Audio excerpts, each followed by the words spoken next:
worship you in our lives. Oh. Psalm 150 verse 6 says, let everything that has breath praise the Lord, praise the Lord. Let's praise Him as He gives us breath. Let's exalt Him as He gives us life and glorify His name forever. Amen? Sing.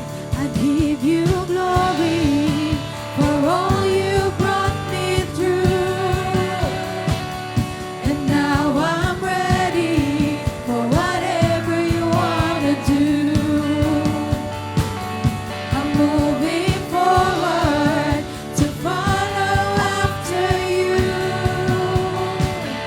And now I'm ready for whatever you want to do. Your presence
'cause I know you're still in control. 'Cause my praise is a weapon, it's more than a sound. Oh, my praise is a shout that brings Jericho down. And as long as I'm breathing, I've got a reason to praise the Lord, oh my soul. Praise the Lord, oh my soul. We won't be quiet, sing. I won't be quiet, my God is alive. How could I keep it inside? Praise the Lord, oh my soul. Praise the Lord. Come on, let's clap our hands for Him, because He is so good, He is sovereign, and He lives. Sing. I praise 'cause you're sovereign, praise 'cause you reign, praise 'cause you rose and defeated the grave. I praise 'cause you're faithful, praise 'cause you're true, praise 'cause there's nobody greater than you. I praise 'cause you're sovereign, you reign, you praise 'cause you rose and defeated the grave. I praise 'cause you're faithful, praise 'cause you're true, praise 'cause there's nobody greater than you. Sing. Praise the Lord, oh my soul. Praise the Lord, oh my soul. Let's praise the Lord. Praise the Lord, oh my soul. Praise the Lord, oh my soul. I won't be quiet, I won't be quiet. My God is alive. How could I keep it inside? I won't be quiet, I won't be quiet. My God is alive. How could I keep it inside? I won't be quiet, I won't be quiet. My God is alive. How could I keep it inside? Praise the Lord, oh my soul. Hallelujah, Jesus. We bless you, Lord. We glorify your name. We are yours. We are yours, and you are mine. We thank you, Lord. Hallelujah.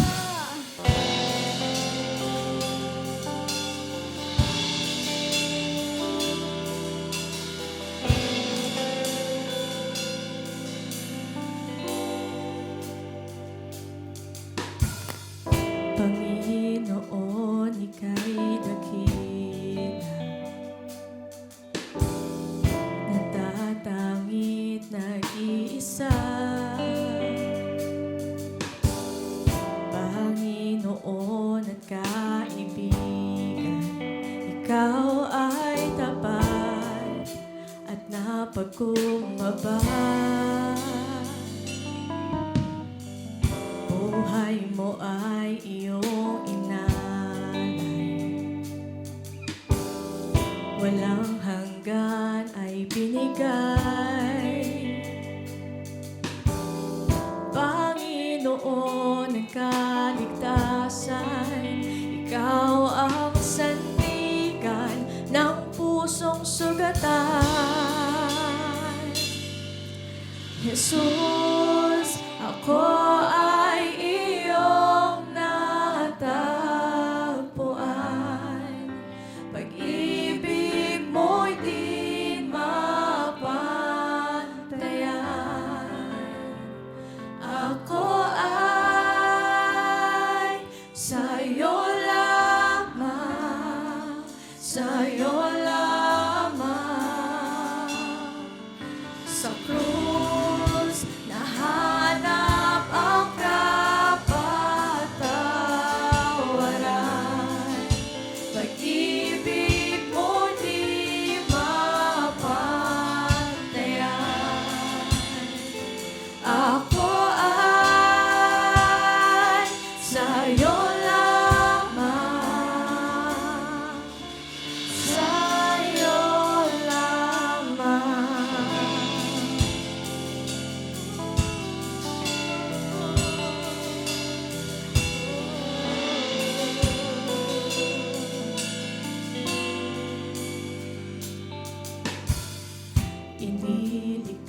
sa kamatayan. Ang iyong mga nilikha, Panginoon ng kabutihan, Ikaw ang sandigan ng buong sanlibutan. Ika'y naghahari, walang katapusan. Jesus, ako ay iyong natagpuan. Pag-ibig mo'y di mapantayan. Ako ay sa'yo lamang, sa'yo lamang. Sa krus nahanap ang kapatawaran. Pag-ibig mo'y di mapantayan. Ako ay sa'yo lamang, sa'yo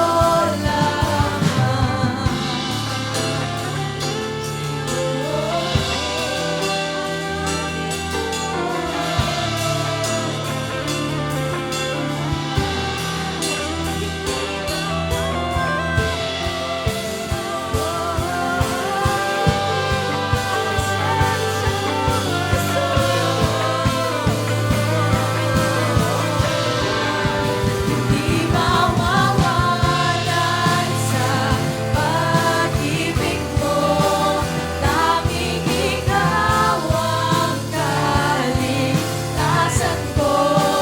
Laging ihahayag ang ngalan mo. Sa'yo lamang, sa'yo lamang, hindi mawawalay sa pag-ibig mo.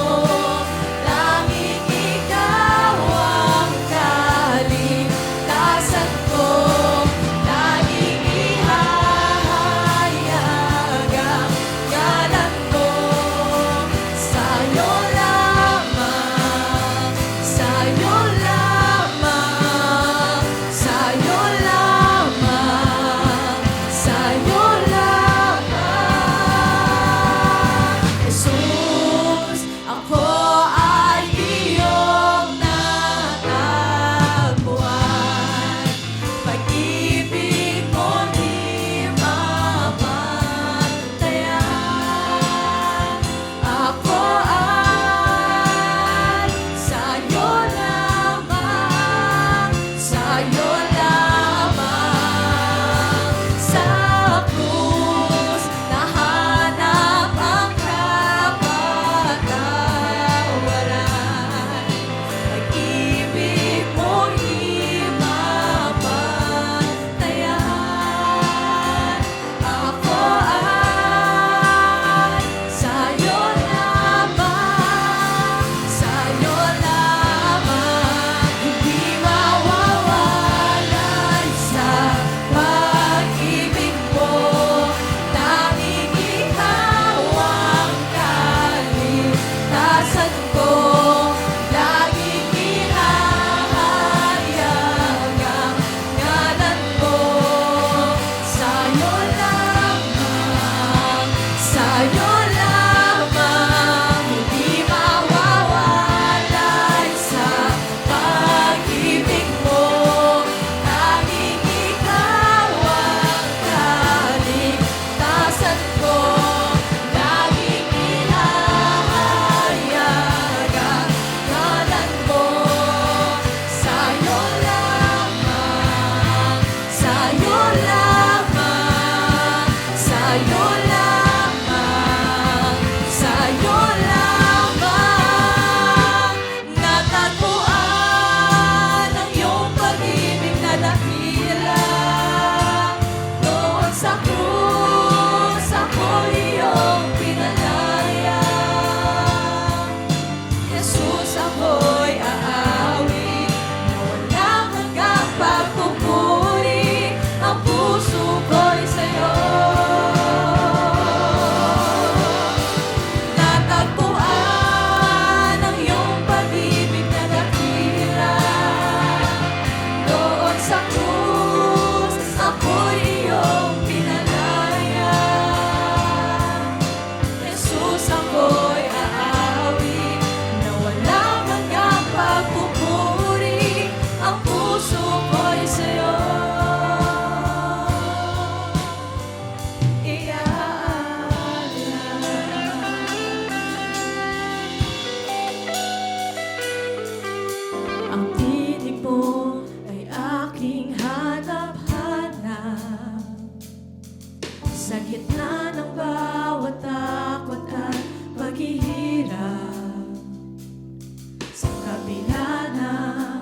ika'y mananatili.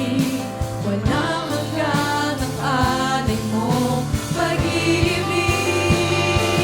Natagpuan ang iyong pag-ibig na dakila. Doon sa krus, ako'y iyong pinalaya. Jesus, ako'y aawit na walang hanggang pagpupuri. Ang puso ko'y sa'yo. Hangat ko lang ay mamalagi sa presensya mo. Natagpuan, ako'y binago ng pag-ibig mo. Hangat ko lang ay mamalagi sa presensya mo. Luwalhatiin ang pangalan mo. Hangat ko, ikaw o Diyos ko lang ay mamalagi sa presensya mo. Natagpuan, ako'y binago ng pag-ibig mo. Hangat ko lang ay mamalagi sa presensya mo. Luwalhatiin ang pangalan mo. Ako'y natagpuan ang iyong pag-ibig na dakila. Doon sa krus, ako'y iyong pinalaya. Jesus, ako'y aawit na walang hanggang pagpupuri. Ang puso ko'y sa'yo. Natagpuan ang iyong pag-ibig na dakila. Doon sa krus, ako'y iyong pinalaya. Jesus, ako'y aawit na walang hanggang pagpupuri. Ang puso ko'y sa'yo. Hangat ko lang ay mamalagi sa presensya mo. Natagpuan, ako'y binago ng pag-ibig mo. Hangat ko lang ay mamalagi sa presensya mo. Luwalhatiin ang pangalan mo. Luwalhatiin ang pangalan mo. Oh Diyos, luwalhatiin ang pangalan mo.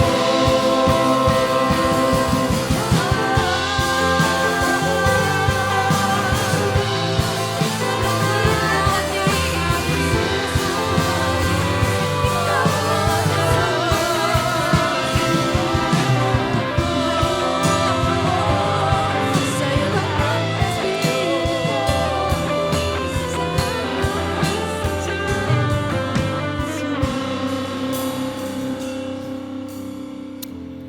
Yes, God, we are here to glorify your name, to exalt your name. Maluwalhati ang pangalan po ninyo sa aming buhay at sa aming kalagitnaan, Panginoon. We love you. That's why we came. We want to exalt you and adore you and express how much, Lord, we are grateful for all you've done in our lives. Our prayer passage is in Psalm 105.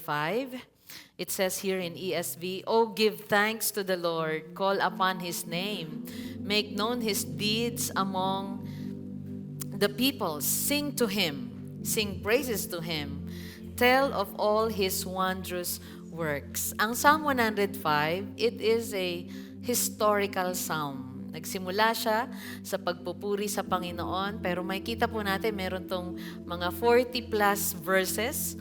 Pero hindi po natin dito aralin lahat yon. We will just read and meditate verses 1 to 11.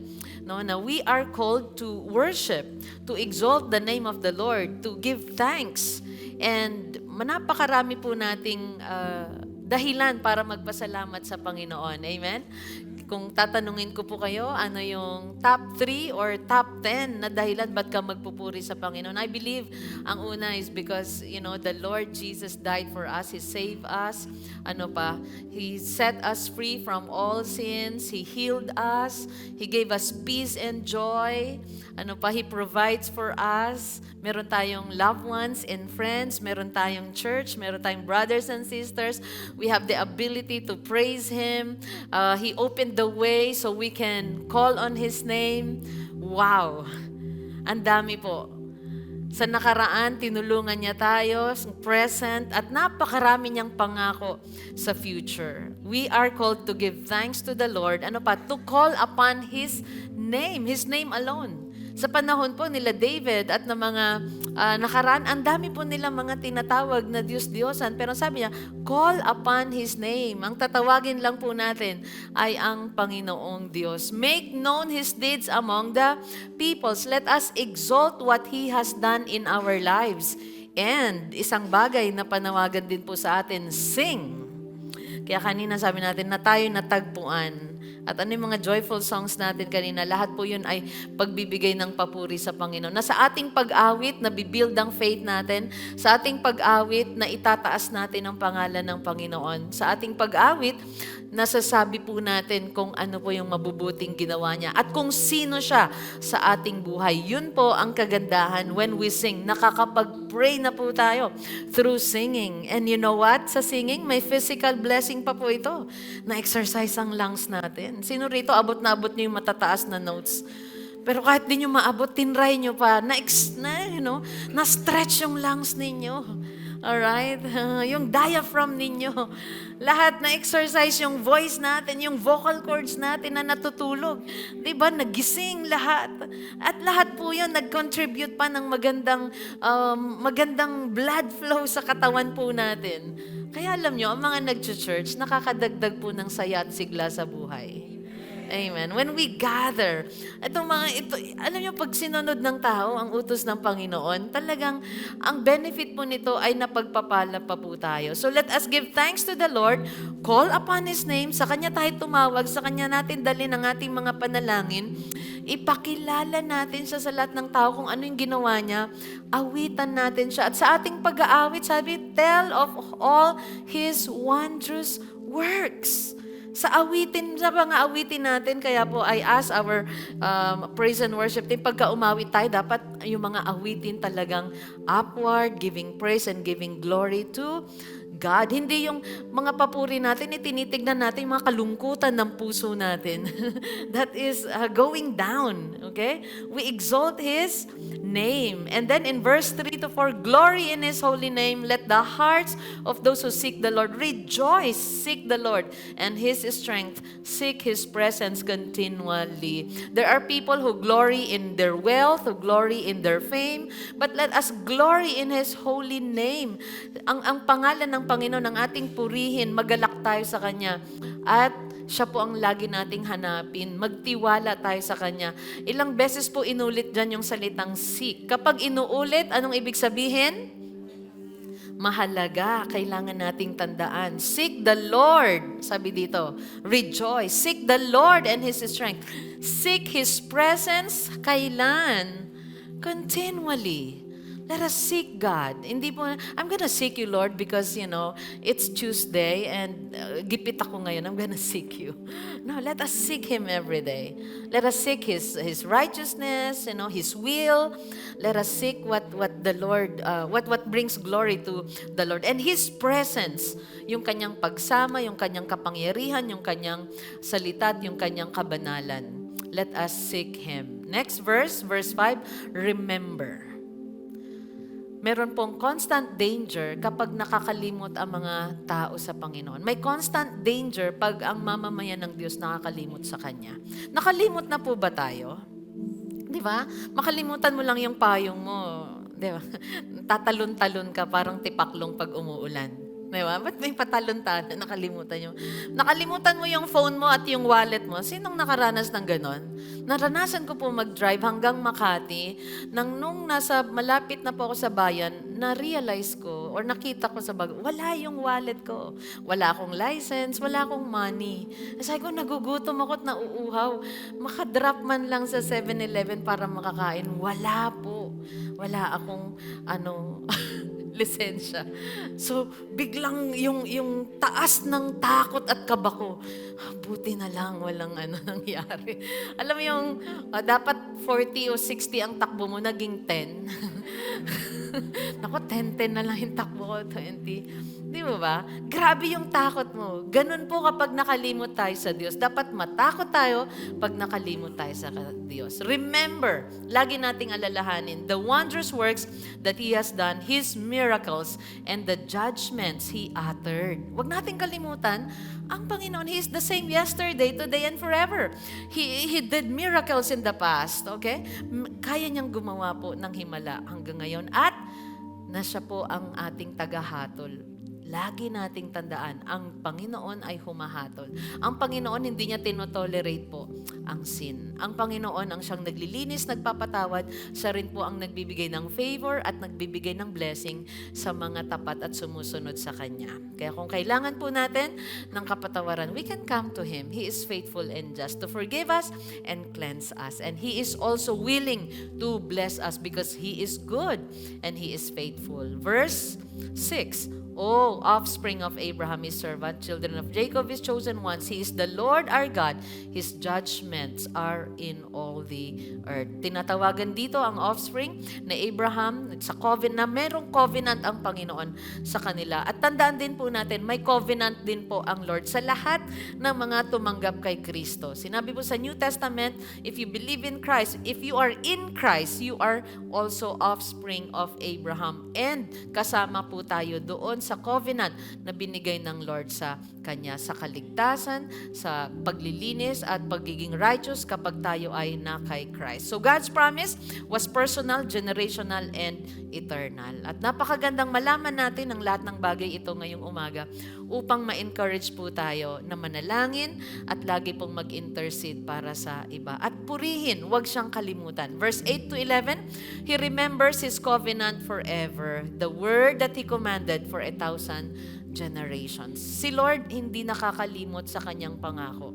Huwag natin kalimutan. Siya'y pakinggan, siya'y kilalanin. The covenant that He made with Abraham, His sworn promise to Isaac, which He confirmed to Jacob as a statute, to Israel as an everlasting covenant, saying, To you I will give the land of Canaan as your portion for an inheritance. Lahat po ng lahi ni Abraham ay pinangakuan ng land, a promised land sa Canaan. At nakuha po nila. At ano naman po ang pinangako ng Panginoon sa lahat ng sasampalataya kay Kristo? We have our promise, heaven. Sila po ay may promise Canaan, tayo pong lahat may promise heaven. And because we are in Christ, we are entitled, we are beneficiaries of all the spiritual blessings na kay Kristo. At kung gusto po nating malaman lahat ng mga spiritual blessings, or there are 10 that I've mentioned sa ating Recharge Night, you can go to our group page and we can learn the promises for believers in Christ. Salvation, eternal life, we will reign with Him, you are a new creation, things like that because we are in Christ. Amen? So let us give thanks to the Lord. Are you ready to give thanks? Let us call upon His name. Ano po ang kailangan ninyo ngayong umaga? And later on, let's sing that song again na tagpuan as a response na magpasalamat tayo at luwalhati ng pangalan niya. But for now, and then after that, we will pray for the sick dito po sa kaliwa at sa kanan ko. Lift your hands and everyone give thanks to the Lord. Salamat, Panginoon. Napakabuti po ninyo. Hindi po kayo nagkukulang. Tapat kayo, Panginoon. Kahit kami ay hindi tapat, nakikita po namin, naranasan ng iyong pag-ibig. Thank you, kami, Panginoon, ay inabot ninyo. Thank you for saving us, our friends, our loved ones. Salamat, binabago nyo kami araw-araw. Salamat, kinakausap nyo kami ng iyong salita. At kami ay napagpapala, kami ay nalilinis. Kami, Panginoon, ay nagkakaroon ng maayos na direksyon sa buhay. Salamat dati, Panginoon, na napakadilim ng aming pamumuhay, napakagulo ng aming isip at ng aming direction. But Lord, because of you, we have a wonderful future. Thank you so much sa lahat ng pinagaling mo, sa lahat ng provision mo sa nangangailangan, sa binigyan mo ng karunungan, sa na kinakabahan, Lord, at natatakot, pinawi mo ang kanilang nararamdaman. Lord, sa mga Panginoon, may mga pinagdaanang mabibigat na pagsubok ngayong week na to. Lord, ikaw ang nag-sustain sa kanila. Sinamahan mo sila, Panginoon, and I pray that you give them success, you give them victory, O Lord. At sa mga nagpapagaling pa po sa kanilang tahanan at sa hospital, O Lord, send your healing touch to them. We lift up every person and situation we've prayed for, trusting that you are already at work. Thank you. Strengthen us to continue in faith, to persevere in prayer, and to walk in obedience. Thank you, Lord, for speaking to us today. And we entrust everything to you. In Jesus' name we pray. Everyone say, palapakan po natin ang Panginoon. God bless you. And here's Zai for our giving. Ayan, praise God for, good morning po for our tithes and offering. Let me encourage you in the book of Galatians or Galatia chapter 6, verse 6 to 7 and 9 to 10. Basahin po natin in ASND. And, kaya huwag tayong magsasawa sa paggawa ng mabuti dahil sa tamang panahoy matatanggap natin ang ating gantimpala kung di tayo susuko. Kaya nga sa tuwing may pagkakataon, gumawa tayo ng kabutihan sa lahat ng tao, lalo na sa mga kapatid natin sa pananampalataya. And, ayan. So, dalawang bagay po ang matututunan natin dito sa verse 6 and 7. Sorry, basahin po natin yung verse 6. Ang mga tinuturuan ng salita ng Diyos ay dapat na tumulong at magbigay sa mga nagtuturo sa kanila. Huwag ninyong linlangin ang inyong sarili. Ang Diyos ay hindi madadaya ni numan. Kung ano ang itinanim ng tao, iyon din ay kanyang aanihin. So, ang una pong lesson na makukuha natin is plant good seeds or keep planting good seeds. Kung ano po ang ating itinanim, yun po ang ating aanihin. So, hindi po natin madadaya ang ating Panginoon. Our choices have consequences. Sabi nga, diba, hindi nasa huli lagi ang pagsisisi. Meron na po bang nagsisi sa una? Wala pa po, diba? Dahil every action na ginagawa natin is a seed with results of blessing or consequences. So, lagi po natin alalahanin or lagi po natin tandaan kung ano man yung tinanim natin, kung ano man yung ginawa natin in the past, or kung ano man po yung ginagawa natin ngayon, ito po ay ating aanihin. Sabi nga, diba, best example po dito, yung farmer. Or sino po dito yung mga plantita. Pag nagtanim po ba tayo ng kalamansi, ina-expect po ba natin mamunga ng sili? Di ba po hindi? So, a farmer doesn't plant kung ano man yung itinanim natin, yun po ang aanihin natin. So, same with life. Our harvest matches what we plant. Kung ano man yung ginagawa nating action or ano man yung mga decisions natin, meron po itong, if we sow kindness and generosity, we reap blessing. May kapalit po itong pagpapala. If we sow selfishness, deceit, or greediness, meron po itong kapalit na trouble. We reap trouble. Kaya wag po natin sayangin ang pagkakataon sa maling bagay. Instead, plant good seeds that bring life. Wag po tayong manghinayang sa pagtulong at pagbibigay, lalo na po sa gawain ng Panginoon. Share all good things. Diba? Sabi nga dyan sa verse 7, ayan, wag ninyong linlangin ang inyong sarili, ang Diyos ay hindi madadaya ni numan. So, patuloy tayong magbigay at magtanim ng kabutihan. Hindi sayang ang paggawa ng kabutihan. Hindi po sayang yung mga ginagawa natin. Minsan, kahit mag-isa na lang tayo gumagawa ng mabuti, di ba? Hindi po ito sayang. Piliin pa rin natin gumawa ng tama at keep planting faith, hope, and love. God will reward His in His perfect timing. So number 2 po, let persevere in doing good. So number 1, plant good seeds. And number 2, persevere in doing good. Sabi nga sa Galatians chapter 6 verse 9 in NLT version, so let's not get tired of doing what is good.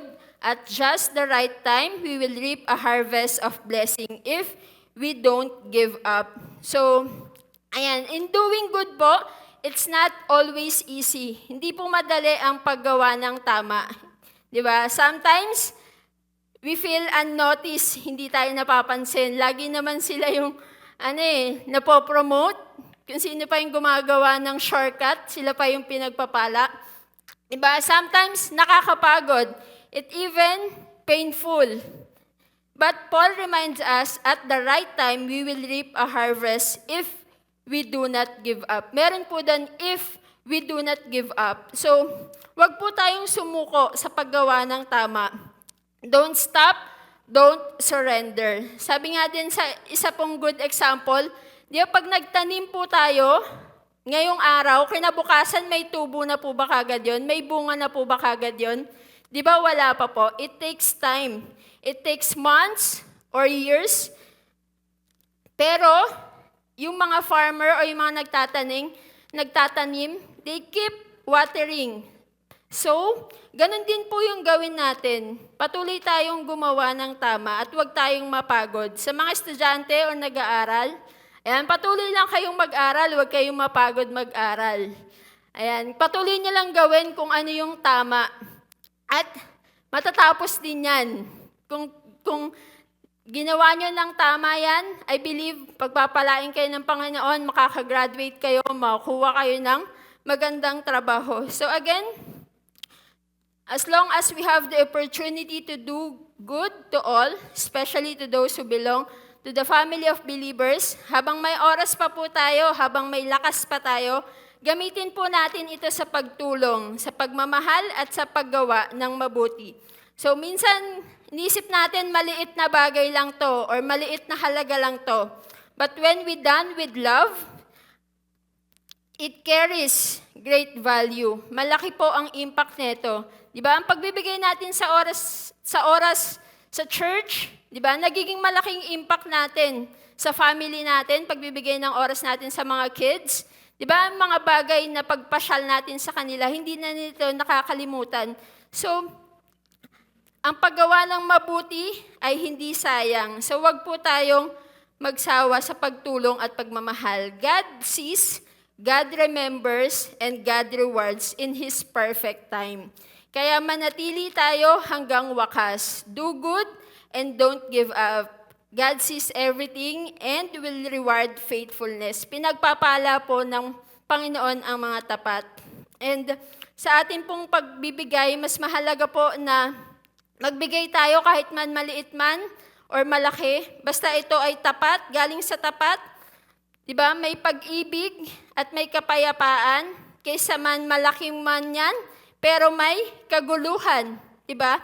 So, hindi sayang ang kabutihan sa tamang panahon, ito ay may gantimpala sa atin. So, I hope na we are all encouraged. Again, let us plant good seeds and persevere in doing good. Let us spare, care, and share. So, for our designated giving, red is for our tithes. Ito po yung 10% of what we receive or our income, and blue is for our special projects.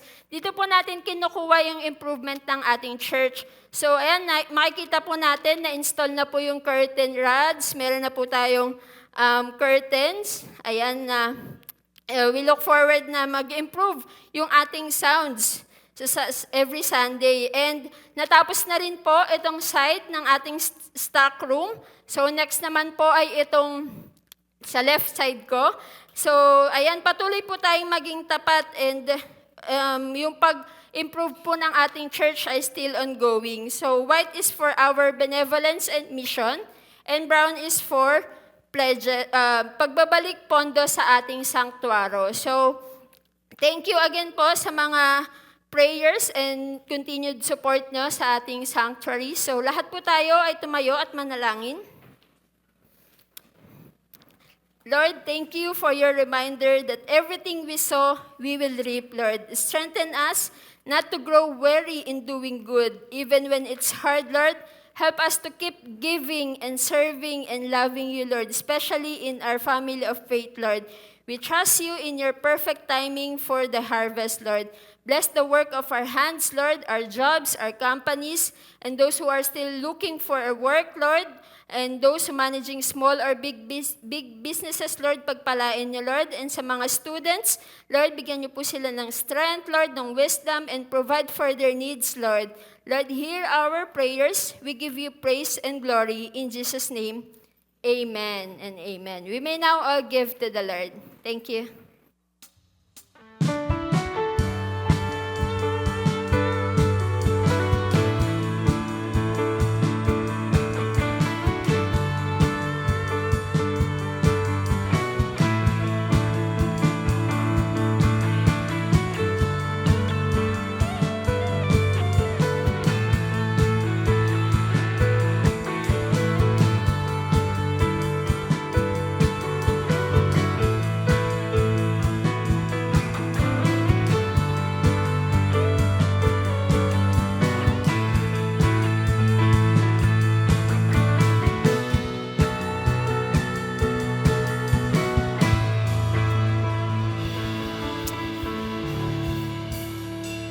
Natapos po natin ang John chapter 15 and today sa John 16 po tayo.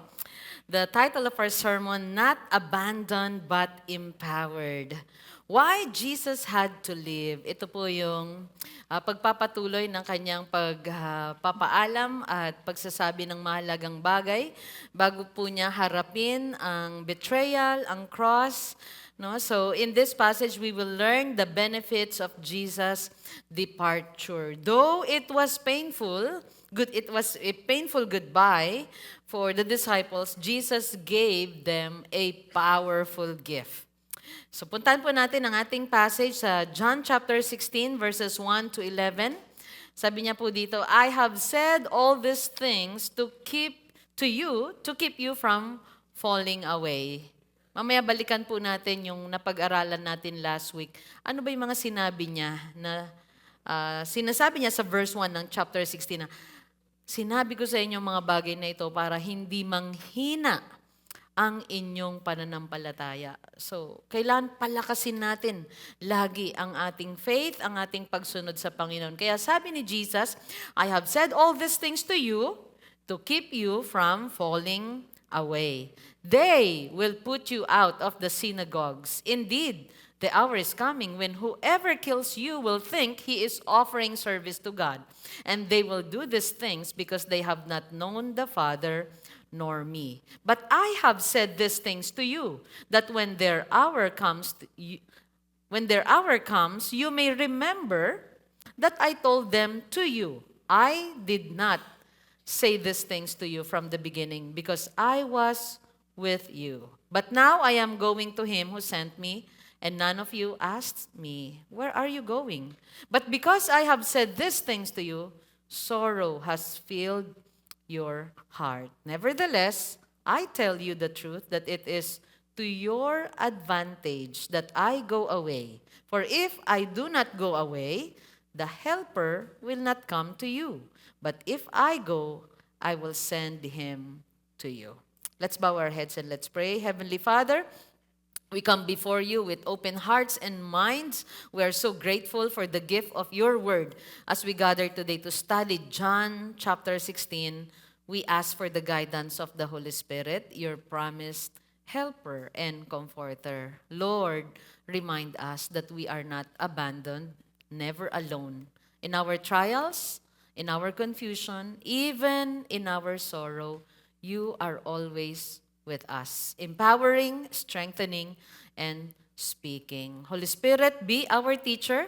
Give us understanding, unity, and deep sense of your presence. Speak to each one of us personally and show us what it means to live with obedience, boldness and peace, knowing you dwell within us. Thank you for your word. In Jesus' name we pray. Everyone say, Amen. So, let us go back or review what we have learned last week, why the world hates those who follow Christ. Ngayon, malalaman natin we are not abandoned. The disciples were not abandoned also, but they were empowered.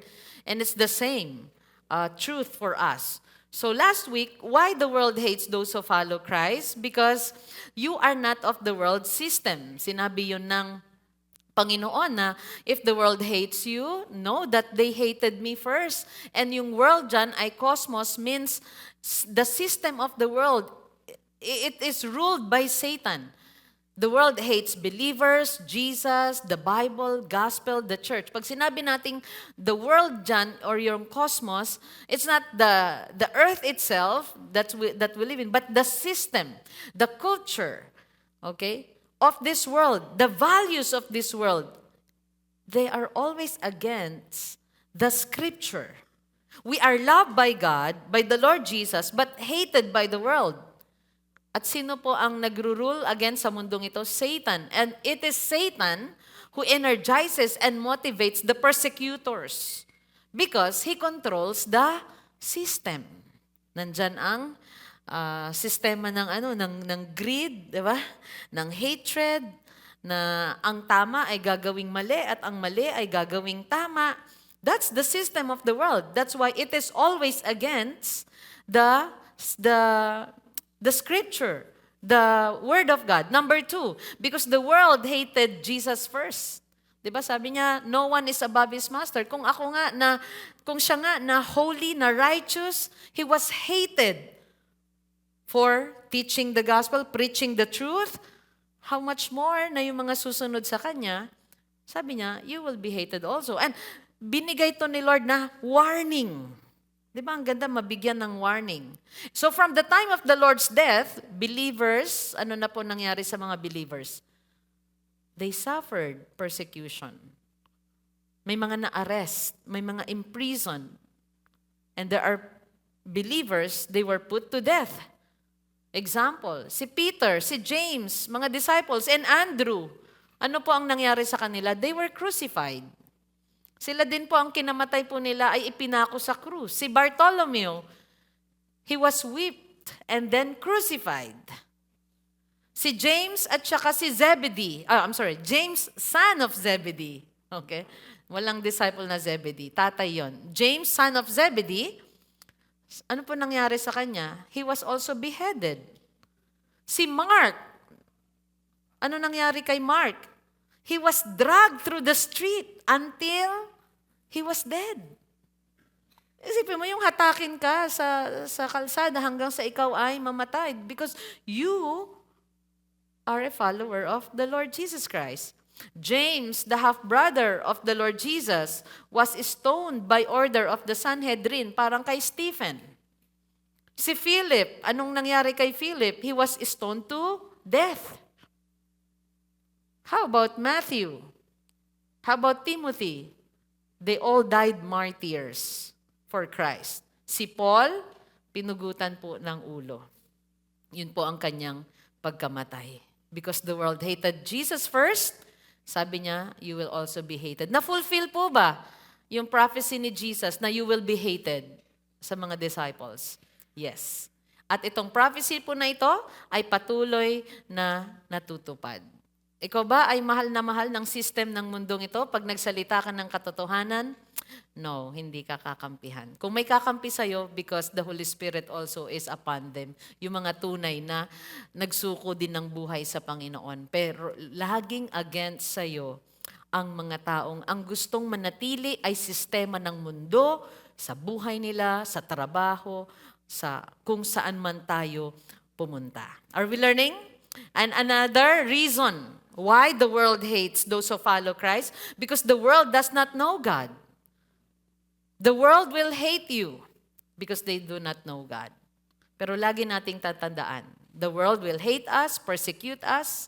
Ano pa? Sabi ni Jesus, the world will kill you, but I will love you, provide for you, and I will give you eternal life. Yun naman ang pangako ng Panginoon. The Lord will mock you, the Lord will laugh at you, but I'm gonna clap my hands for you. Si Jesus yon. And welcome us with open arms in heaven and say, welcome my good and faithful servant. Pero ang mundo, they will not clap their hands when you speak the truth or stand sa truth because the world does not know God. Naalala po natin yung mga pinag-aralan natin yon at kung hindi, ayan, ni-review natin. Now, let's go to our lesson. Not abandoned, but empowered. So, yun po yung sinabi ni Jesus. I've said these things to you. You will be hated because they hated me, they hated the Father, okay? And they will hate you also. But I'm gonna love you. You will be hated, but I will love you. I will provide for you. I will protect you. Ano pa? I will empower you. I will give you the Holy Spirit. I will give you eternal life. You have a room in heaven. Ang ganda po ng pangako ng Panginoon. Pero hindi niya tinago yung warning. You will be hated. At kailangan tanggapin natin lahat ng bagay na ito. Hindi lamang yung pangako niya na komportable tayo. Pag sinabi niyang, ay, may hatred. Susunod pa ba ako sa Panginoon? Look at the disciples. Ano yung mga kinamatay nila? They died for the Lord Jesus, except Judas. Okay? He died because he betrayed, because he exchanged his knowledge about Jesus for 30 pieces of silver. Now, this chapter, John 16, 1 to 11, it will teach us that the disciples and even the believers nowadays are never abandoned, are not abandoned, but we are empowered. Amen. What lessons can we learn from this passage sa John 16? Oh, by the way, verses 1 to 7 only. Number 1, Jesus prepares His disciples for the reality of persecution. At kailangan natin maunawaan, meron persecution. You will be hated. Sa mga estudyante, naranasan yung pagtawanan, asarin. Karamihan dito, tinawag ka ng kung ano-anong pangalan because you sided with the truth. Because you believe in the Lord Jesus Christ. Because you have the wisdom from the Scripture. Jesus doesn't promise a walk in the park.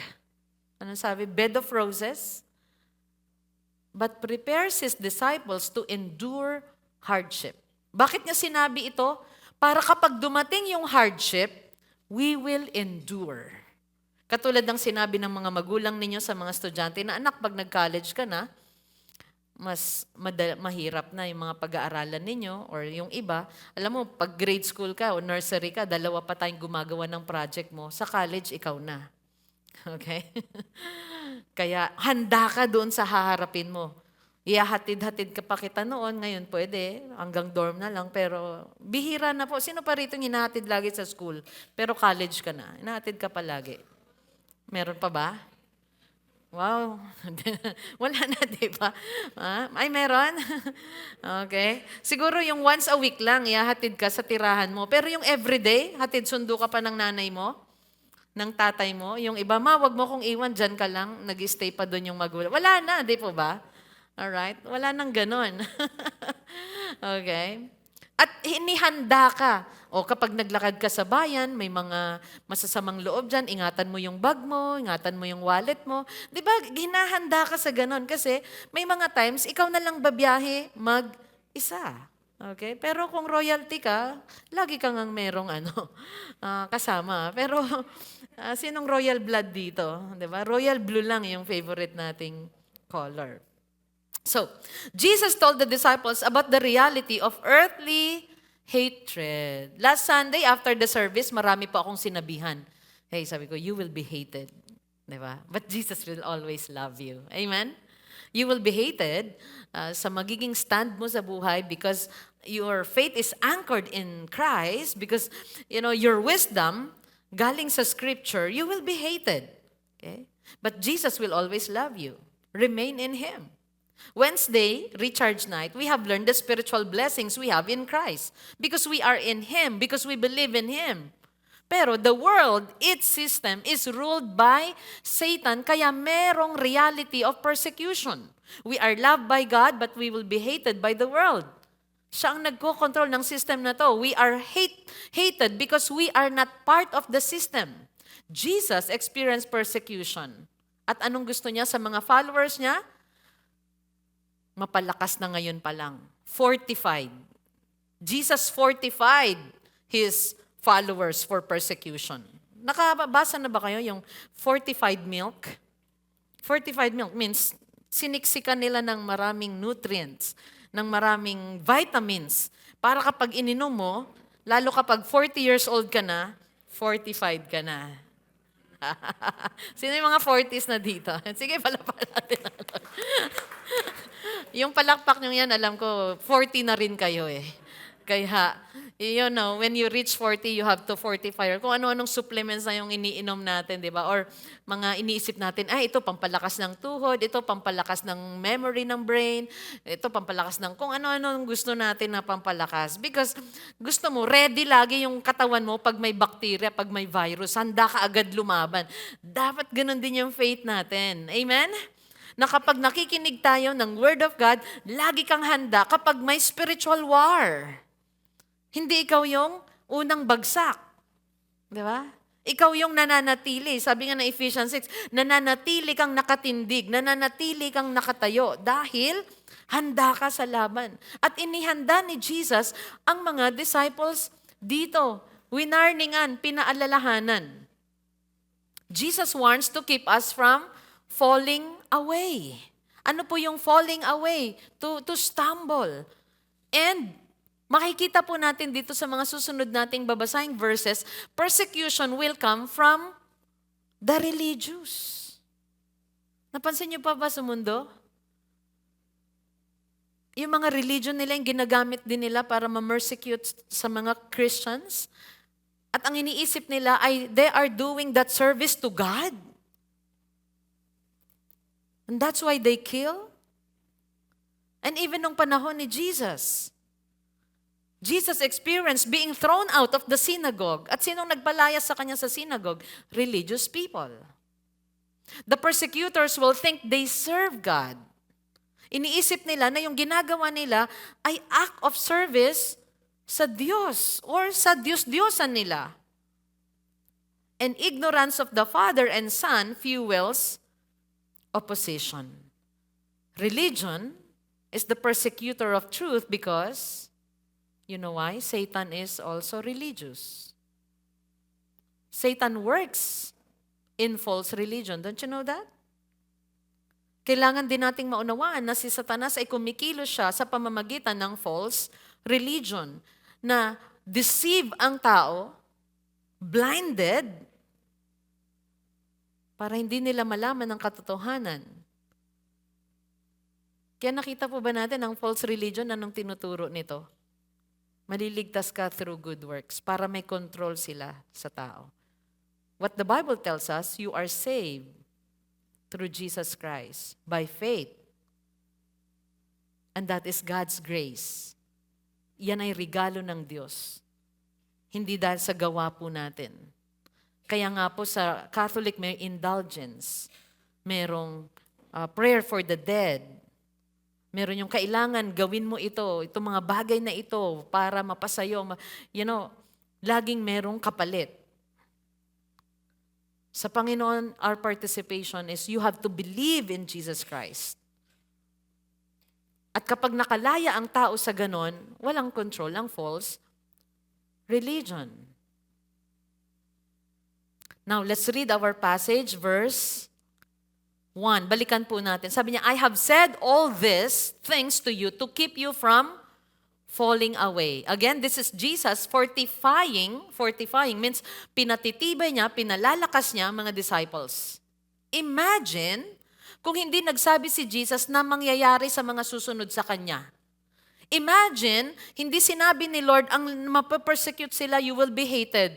Tapos bigla na lang, di ba? Sila ay pinaghahagupit, sila ay ginawa na masama. Anong mangyayari?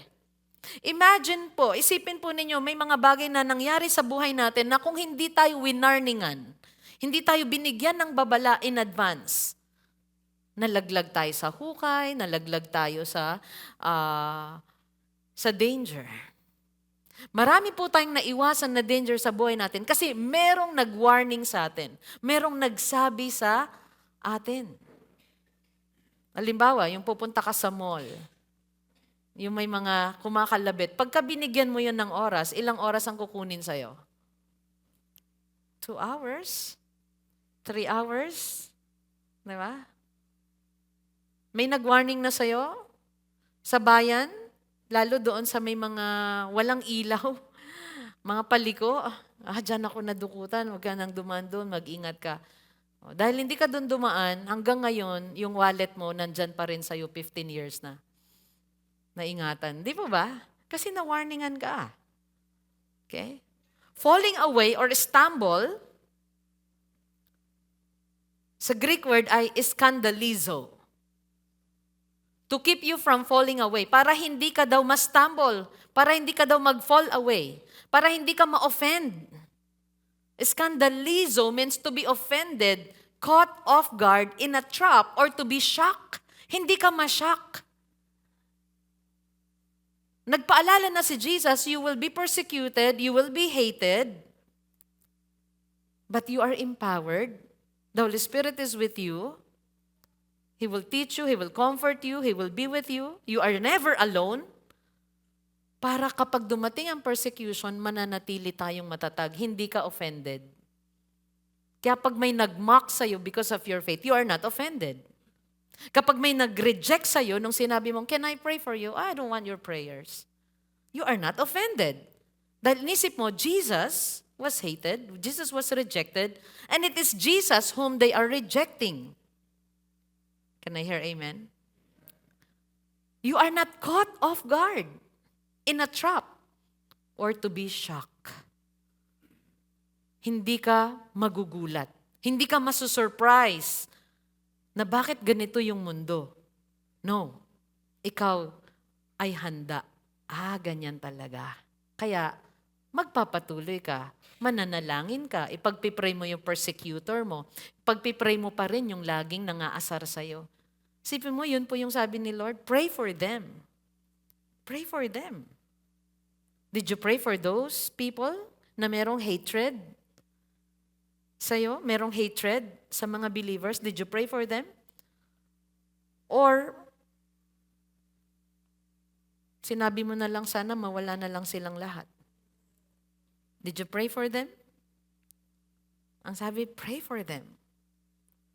Hindi ka makukot off guard to keep you from falling away. Can I hear amen? 2013, Brother Chris and I bought our first house, a humble house, and few days after we received the occupancy letter, a good neighbor came up to us. Gulat kami. Talagang pinuntahan kami at nag-spend ng time sa amin and gave us a warning about a certain neighbor that hates them and their neighbors along their street. Isipin nyo, bagong lipat kami, pero may nag-warning na sa amin, this house hates us and the street hate nila itong mga to. Itong mga taong to talagang parang laging galit sa mga kapitbahay nila. Few months later, I appreciate her warning. We also experience being the object of their hatred because we are pointing out that they should not grab lands.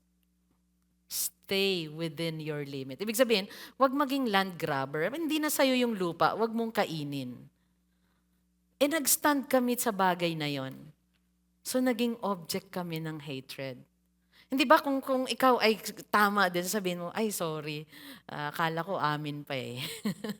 Di ba? Yung kainin mo ang lupa ng katabi mo na hindi sa'yo, or yun po ay, for example, kalsada na. Kalahati ng kalsada mo, ginawa mong gate mo. That is land grabbing. So they hated us. But after many prayers, thank God, we had series of meetings. And all the hateful words thrown at us has stopped. Kasama po namin ba naman sila Brother Rusty, Tatay Rosbert, and some marshals. Si Brother Rusty, iba din yung strategy. But it was a peaceful meeting. At natapos po lahat yon. Like I've said, all the hateful words nag-stop po dahil naging maayos na. That experience did not caught us off guard because of the warning given to us. We were not surprised how we were treated by that person. The warning gave us readiness. Yung warning, binigyan kami ng kahandaan of who we are dealing with and the things we must do that resulted in good results. So kapag may nag-warning, tanggapin po natin. Huwag nating ipagsawalang bahala dahil malaking bagay po yun. Nagiging handa tayo. Can I hear amen? Amen. Sa mga anak, kabataan, tanggapin natin ang warning. Paalala ng ating mga magulang para hindi tayo ma-offend, hindi tayo ma-caught off guard, or ma-shock tulad ng ginawa ni Jesus. Verse 2, sabi ni Jesus, they will put you out of the synagogues. Alam niyo si Jesus, madalas niyang sabihin yung salitang persecution sa mga previous teachings niya, pero hindi siya nagbigay ng specifics. Dito, nagbigay siya ng specific na talagang to thrown out kayo, paaalisin kayo. Tatanggalin kayo ng mga kapwa ninyo sa Hudyo, sa mga sambahan nila, tatanggalin kayo. Sabi niya, indeed, the hour is coming when whoever kills you will think he is offering service to God. At ito pang matindi, sabi niya ganon. Yung papatay sa inyo, ang iniisip nila, act of service yun kay God. Sipin nyo, in-specify ni Jesus ito. And remember, isa sa dahilan bakit we believe in Jesus because He knows the future. Kung ano ang mangyayari kinabukasan. At sa darating na panahon, ang sabi niya, and they will do these things because they have not known the Father nor me. They will put you out of the synagogues. Ibig sabihin po niyan, if you were thrown out of the synagogue, you are thrown out of the community. Mahalaga po yung mapabilang sa kanila, sila sa community nila. Pag ikaw ay pinalayas at pinaalis sa community, wala ka ring part sa nation. And thrown out means wala kang family, wala kang friends, wala kang trabaho. Ano pa? You are considered a leper, you are a beggar. Kapag sinabing, they will put you out of the synagogues. And Jesus experienced being thrown out of the synagogue. Alam niyo po ba yan? Now, puntahan po muna natin yung Matthew chapter 5 verse 10 to 12. Dito nagsabi siya about persecution. So, umpisa pa lang ng ministry ni Jesus, nagsasalita na siya about persecution. Ibig sabihin, people will do bad things to you, speak against you, because they hate you. Dahil sa iyong faith sa Lord. Sabi niya, blessed are those who are persecuted for righteousness' sake, for theirs is the kingdom of heaven.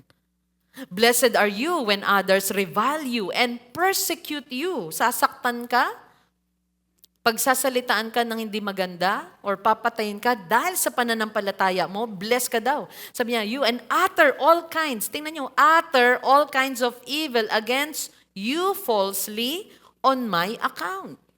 Ang persecuted, yung tama po ang ginagawa mo, may faith ka, and then you are hated. Iba naman po, yung you are hated dahil mali talaga yung ginawa mo. Okay? Hindi yun persecution, ha? Alright? Yun po ay kailangan mong may transformation sa buhay. Okay, and then next sabi niya dito, rejoice and be glad, for your reward is great in heaven.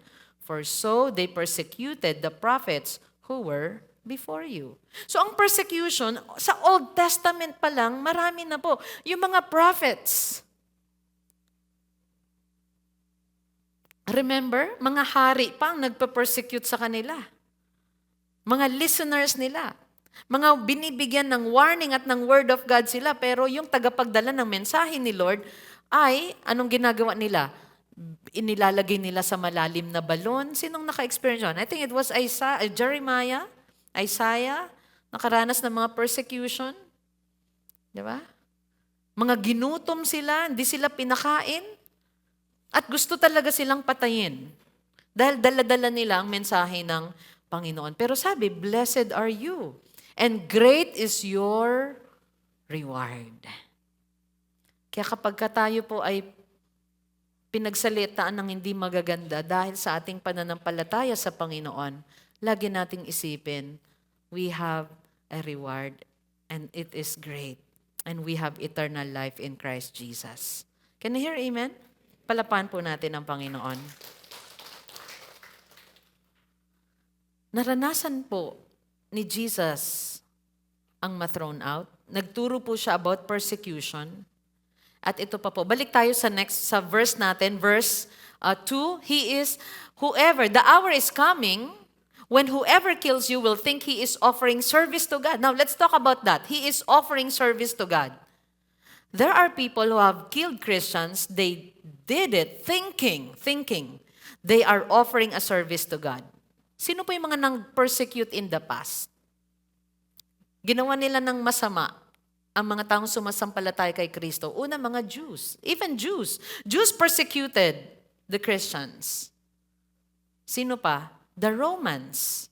They thought, yung pagpananakit nila sa mga Kristiyano, they were serving their God and Caesar. Yung kanilang emperor. Roman Catholics. Sa panahon ng reformers, they formed the religious system, salvation by works. So, may mga taong lumaban, nag-denounce na hindi. Hindi tayo maliligtas sa pamamagitan ng good works, kundi sa pananampalataya kay Kristo. Lahat ng mga nag-denounce ng kanilang sistema at ang gusto ay ang salita ng Panginoon na maghari, sinusunog, pinapatay din.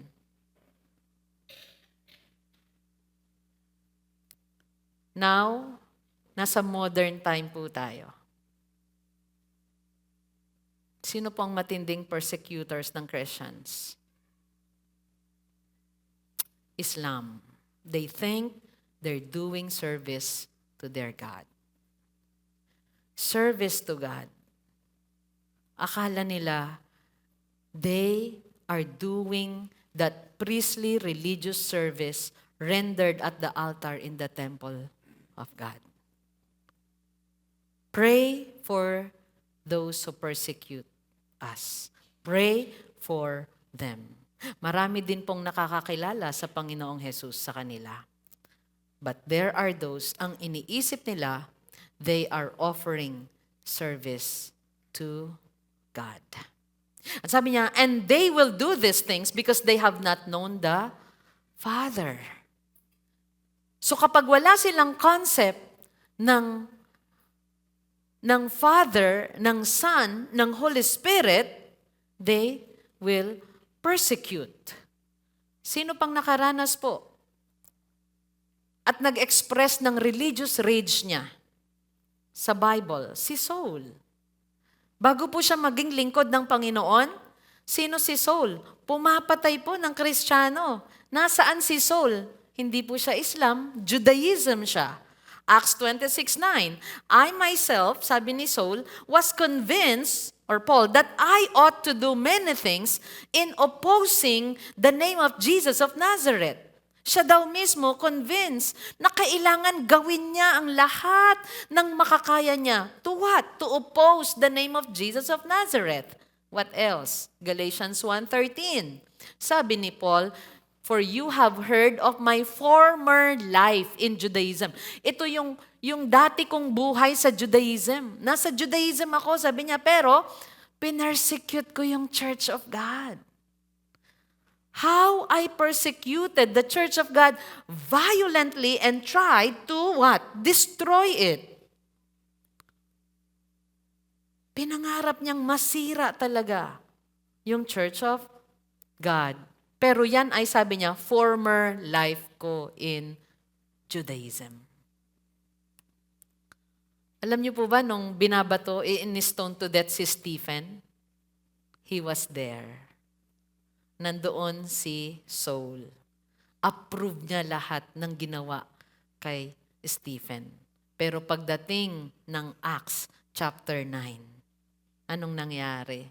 Binulag siya ng liwanag ng Panginoong Jesus at nakilala niya ang Panginoon. Nagsalita mismo si Jesus sa kanya, "Why are you persecuting me?"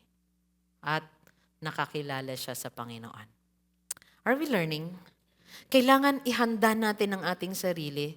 Hindi mapuno ang puso natin ng hatred, kundi mapuno pa rin ng compassion, that we will pray for those people who doesn't know God the Father, the Son, and the Holy Spirit.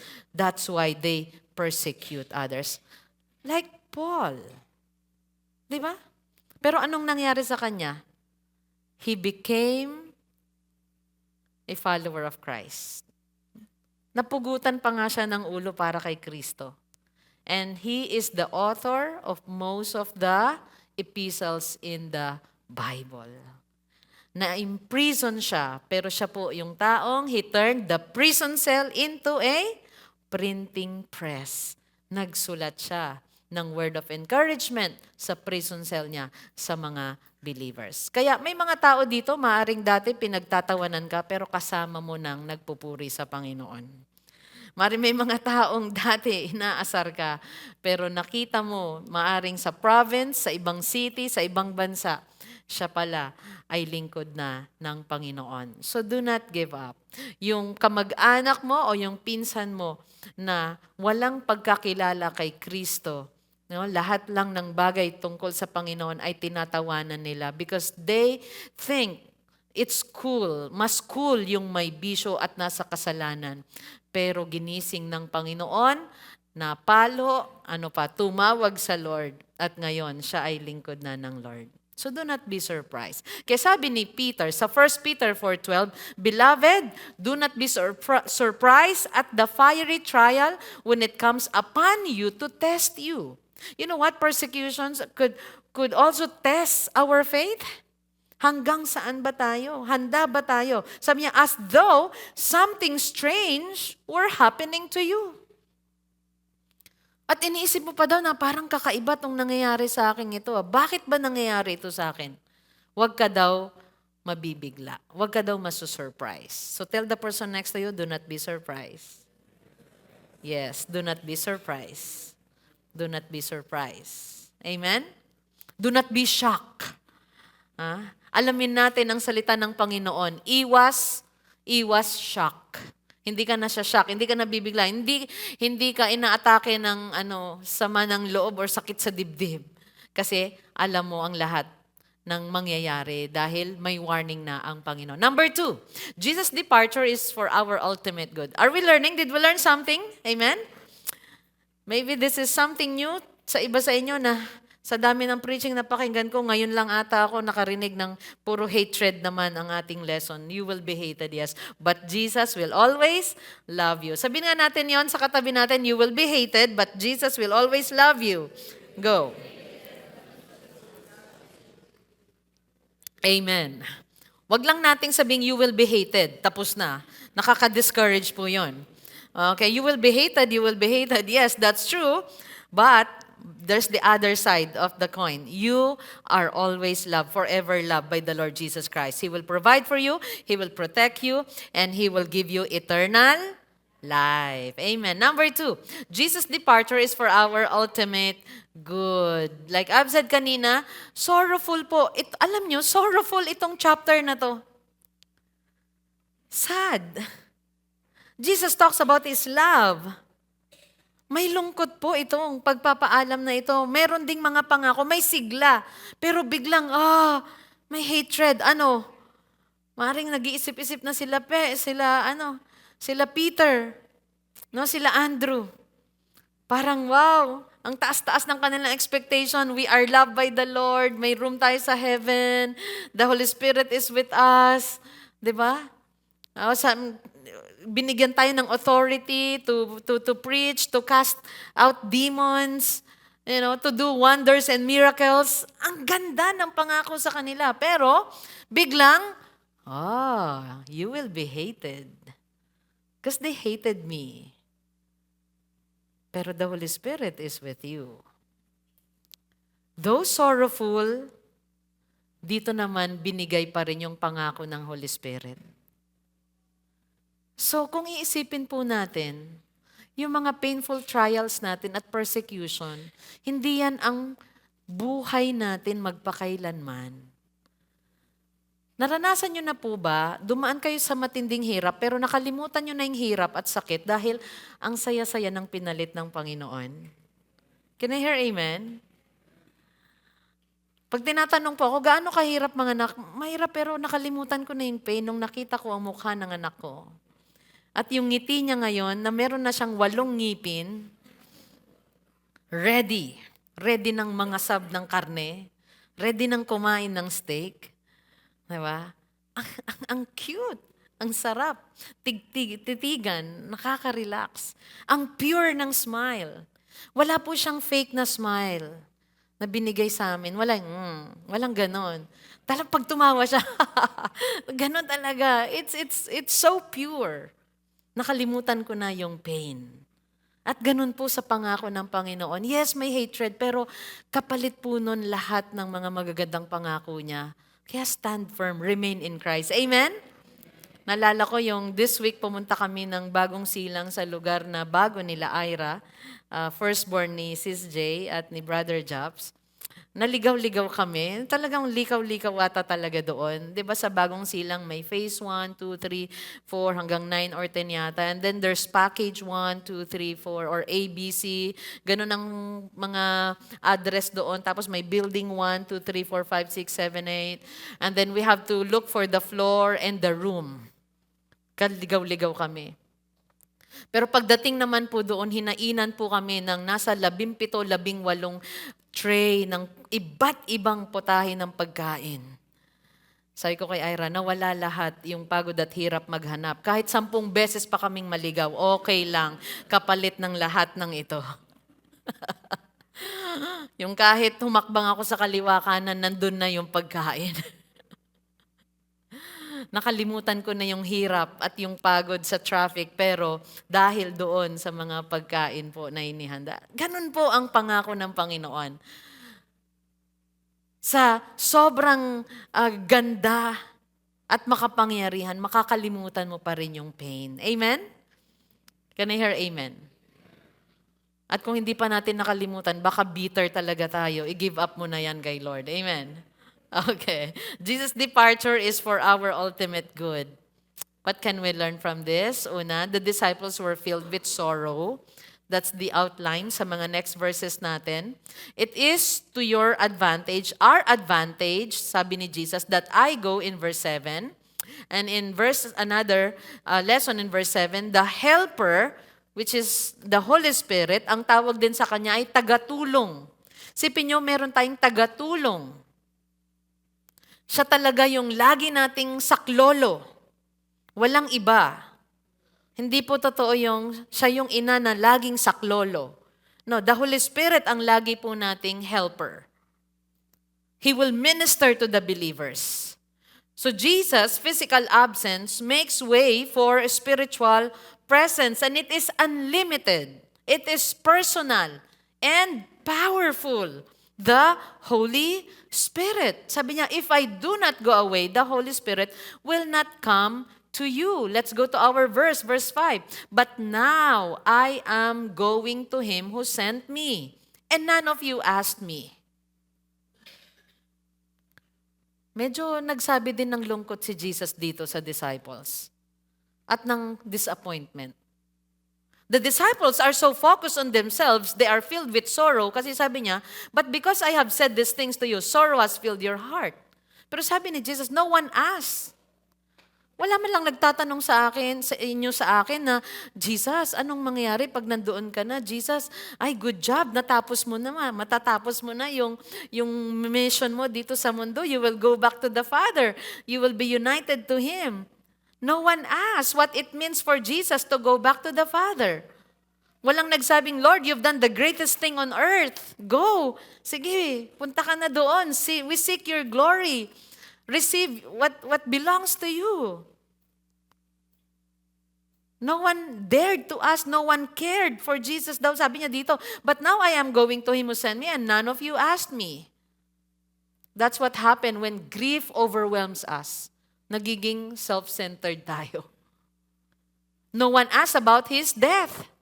Walang nagtanong, Lord, pag namatay ka na, magre-resurrect ka naman, di ba? Wala. Ang sabi niya lang dito, verse 6, but because I have said these things to you, sorrow has filled your heart. Imagine itong week na ito, na pagdadaanan ni Jesus, walang nagtanong sa kanya. Di ba, after resurrection, mag-a-ascend ka naman? Babalik ka? Pero hindi nagdwell si Jesus sa disappointment niya. He talked about the Holy Spirit. Let's continue. Let's go to verse 7. Nevertheless, I tell you the truth. It is to your advantage that I go away. Para sa ikabubuti nyo. For if I do not go away, the Helper will not come to you. But if I go, I will send Him to you. The Holy Spirit, sabi niya, will come upon you and empower you at ilalagay niya sa inyo ang lahat ng kailangan ninyo. Wow!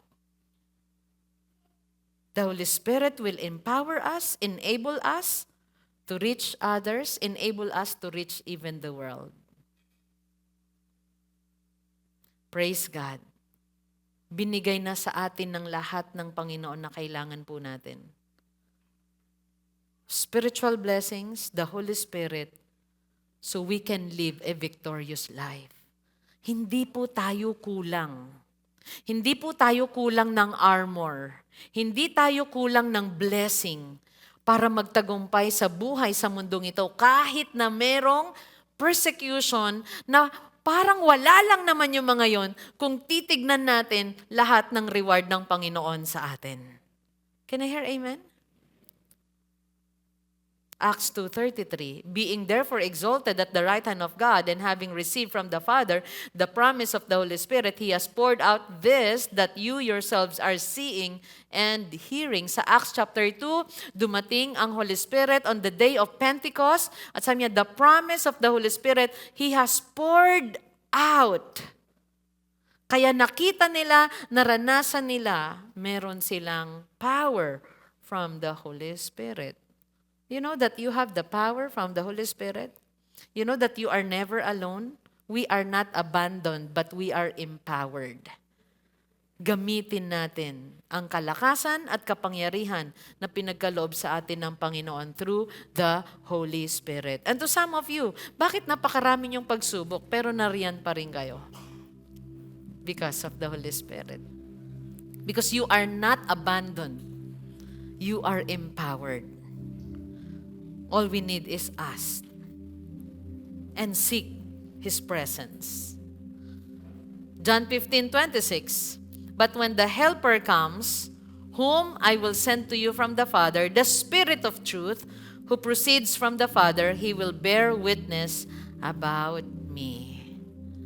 Ibinigay po sa atin ng Holy Spirit nang sa ganon may kapangyarihan po tayo at manatili tayo sa katotohanan hanggang wakas kahit merong persecution. The Holy Spirit, tinawag din po siyang helper, tagatulong. Dito, Spirit of Truth. He will never lead you to lies. He will never lead you into falsehood. The Holy Spirit will always lead you into truth. He will convict you, He will remind you and teach you about the things of God. Hindi ka niya ililid sa masama. Kaya kapag ginaguide po tayo, ini-impress na sa heart natin kung ano yung tama nating gawin, sundin natin siya. Do not reject the Holy Spirit. Do not quench the Holy Spirit. Huwag natin siyang i-reject every time na magsalita siya, repetitiously. Do not harden your heart kapag nagsalita na po ang Holy Spirit sa atin. So, Jesus' departure is for our ultimate good. Hindi para i-abandon na tayo. Kasi may sabi, bakit hindi na lang siya nagstay dito? Nandyan siya palagi. We have the Holy Spirit. Kaya nga po kailangan meron tayong concept of Trinity. Kasi kapag wala tayong concept of Trinity, that is false, that is a lie.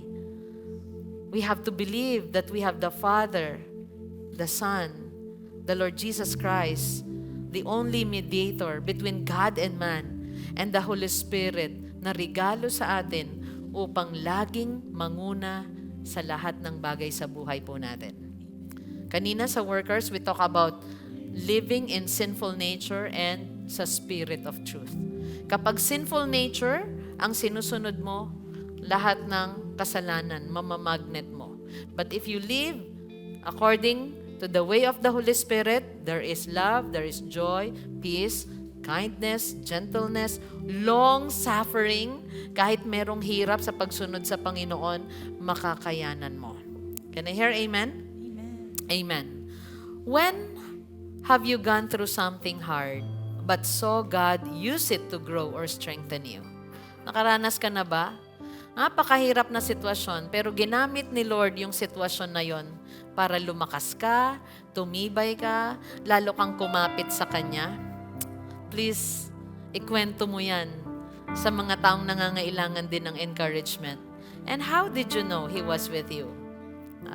Meron bang isang taong nagpaalala sa'yo ng salita niya? Meron bang nag-reach out sa'yo? Meron bang word niya na nagpaalala sa'yo nung napakinggan mo? Meron bang nasa devotion nakikinig ka? Ay, naramdaman ko, He's with me. Kasi kinausap niya ako. Be a blessing to the people around you. At when we go out of this place, may mga friends po kayo, workmates, relatives, friends, old friends, na kailangan din po ng strength. Reach out to them and be a blessing to them. Can I hear amen? Let's stand and let us sing this song for Jesus. Natagpuan ang iyong pag-ibig na dakila. Doon sa krus ako'y iyong pinalaya. Jesus, ako'y aawit nang walang hanggang pagpupuri. Ang puso ko'y sa'yo. Ako'y natagpuan ang iyong pag-ibig na dakila. Doon sa krus ako'y iyong pinalaya. Jesus, ako'y aawit nang walang hanggang pagpupuri. Ang puso ko'y sa'yo. Natagpuan ang iyong pag-ibig na dakila. Doon sa krus ako'y iyong pinalaya. Jesus, ako'y aawit nang walang hanggang pagpupuri. Ang puso ko'y sa'yo iaalay.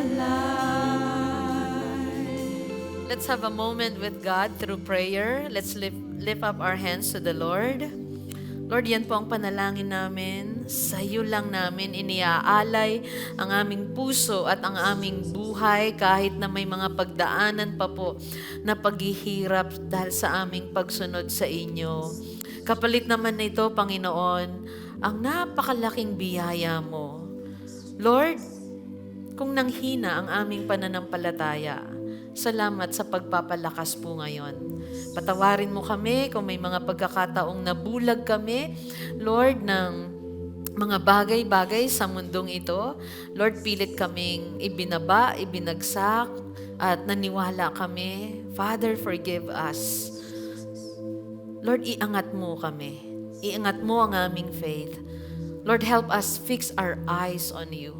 At kung kami naman po ay nananatiling tapat, masiglang pananampalataya sa inyo, naway madatnan nyo kami hanggang sa huli na ganito po ang kalagayan.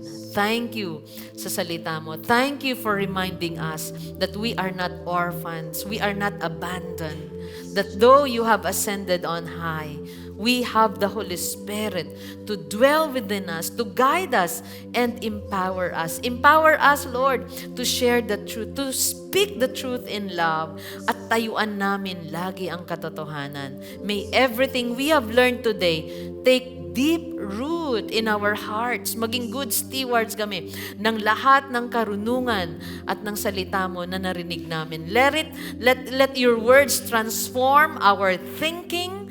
Let your word shape our actions and draw us closer to you.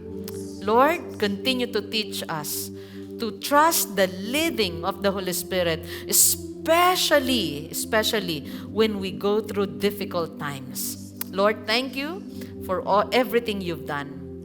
May we walk in the courage and peace and joy that only you can give as we leave this place. In Jesus' name we pray. Everyone say, palapakan po natin ang Panginoon.